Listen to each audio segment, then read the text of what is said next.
తాకట్లో ఉన్న మీ బంగారాన్ని విడిపించి ఆ రోజు ఆన్లైన్ రేటుకి కొంటాం. Sharma gold company. నమస్తే, మీరు చూస్తుంది సుమన్ టీవీ. నేను మీ కీర్తి. నాతో పాటు ప్రముఖ ఆస్ట్రాలజర్, వాస్తుశాస్త్ర నిపుణులు నానాజీ పట్నాయక్ గారు ఉన్నారు. నమస్తే గురుగారు. శ్రీమాత్రే నమః. గురుగారు, పౌర్ణమి, అందులోనూ హోలీ పౌర్ణమి. సో ఈ రోజు ప్రాముఖ్యత, విశిష్టత గురించి ముందుగా కాముడిని కాల్చుకుంటామే, ఇంట్లో ఉన్న పాతనంతా తీసుకొచ్చి పెట్టేస్తాం. కానీ అందులో యూస్ఫుల్, నాట్ యూస్ఫుల్ థింగ్స్ కూడా పడేస్తున్నారు. దానికి ఒక లక్షణం ఉంది, దానికి ఒక విధానం ఉంది కదా.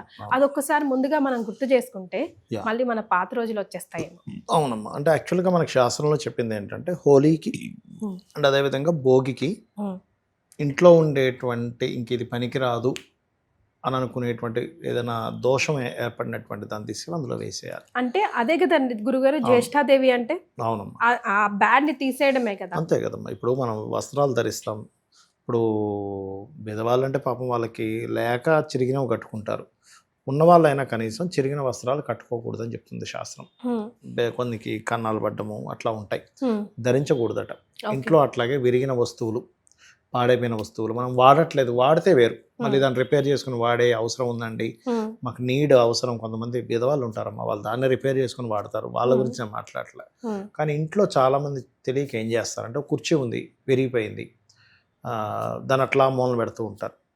అది ఏ జోన్లో అయితే పెట్టారో, ఇంట్లో మొత్తం మనకి 16 జోన్స్ ఉంటాయి, అది ఏ జోన్లో ఆ వస్తువుని మీరు విరిగిపోయిన వస్తువుని పెట్టారో తత్సంబంధించిన కారకత్వం పాడవుతుంది. అంటే ఉదాహరణకి వెస్ట్ లో అందరూ బరువులు పెడుతుంటారు.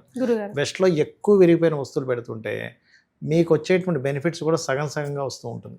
అంటే ఒక బిజినెస్ చేశారు, ఆ వచ్చే బెనిఫిట్ అది విరిగిపోయిన వస్తువు ఎట్లా అయితే మనకి ఎట్లా యూజ్ అవుతుందో అలాగే ఉంటుంది దాని ప్రభావం కూడా.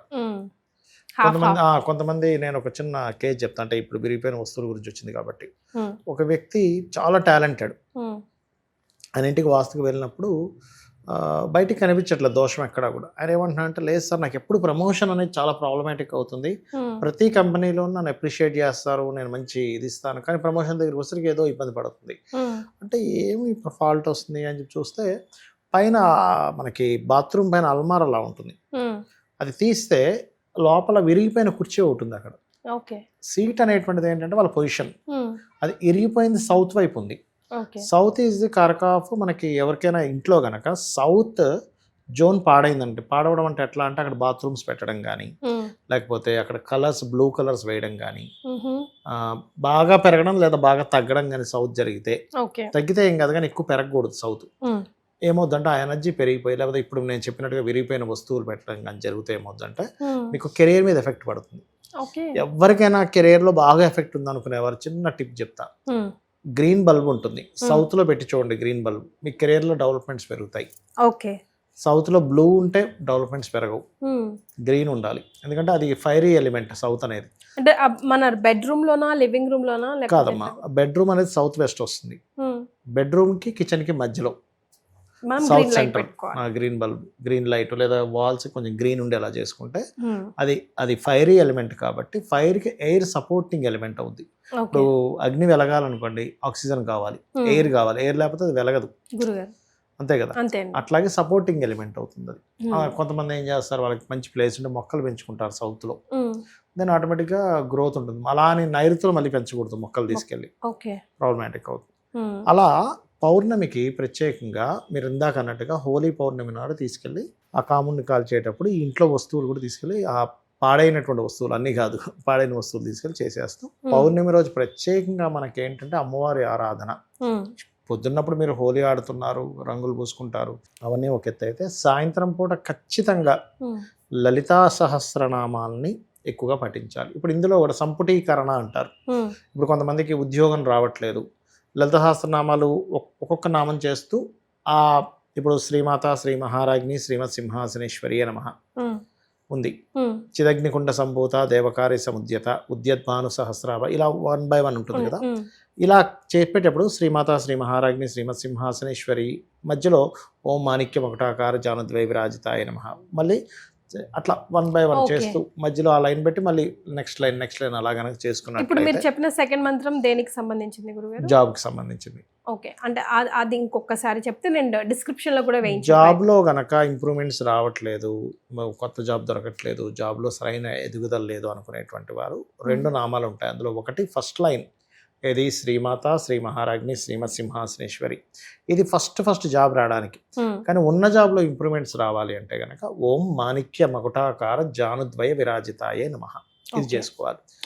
మరి కొంతమందికి అప్పులు ఉంటాయి, ఈ సంపుటీకరణలో చేసుకోవచ్చు. అంటే ఇలాగా ఓం అపర్ణాయే నమః లలితాసహస్రనామాలు చేస్తూ శ్రీమాత, శ్రీ మహారాజ్ని, శ్రీమత్ సింహాసనేశ్వరి, ఓం అపర్ణాయ నమః చిదగ్నికుండ సంభూత దేవకారి సముద్యత ఓం అపర్ణాయ అట్లా చేసుకోవచ్చు. దీన్ని సంపుటీకరణ అంటారు. అలా చేసుకుంటూ చేసుకోవచ్చు. లేదా సింగిల్గా ఓం అపర్ణాయ నమః మంత్రం కూడా చదువుకోవచ్చు. అంటే ఇంకొంచెం ఎక్కువ పవర్ అనమాట. ఇది సంపుటీకరణ చేస్తే ఇంకొంచెం ఎక్కువ బలం ఉంటుంది అనమాట. అలాగా ఒక్కొక్క దానికి ఒక్కొక్క మంత్రం చేస్తూ పర్టికులర్గా ఈ పౌర్ణమి వచ్చినప్పుడల్లా కూడా ఏంటంటే మీరు లలిత చదువుతూ శనివిడి గనక నైవేద్యంగా పెట్టి ఇంట్లో పిల్లలకి ఇస్తే చిన్నప్పటి నుంచి మెచ్యూరిటీగా ఉంటారు పిల్లలు.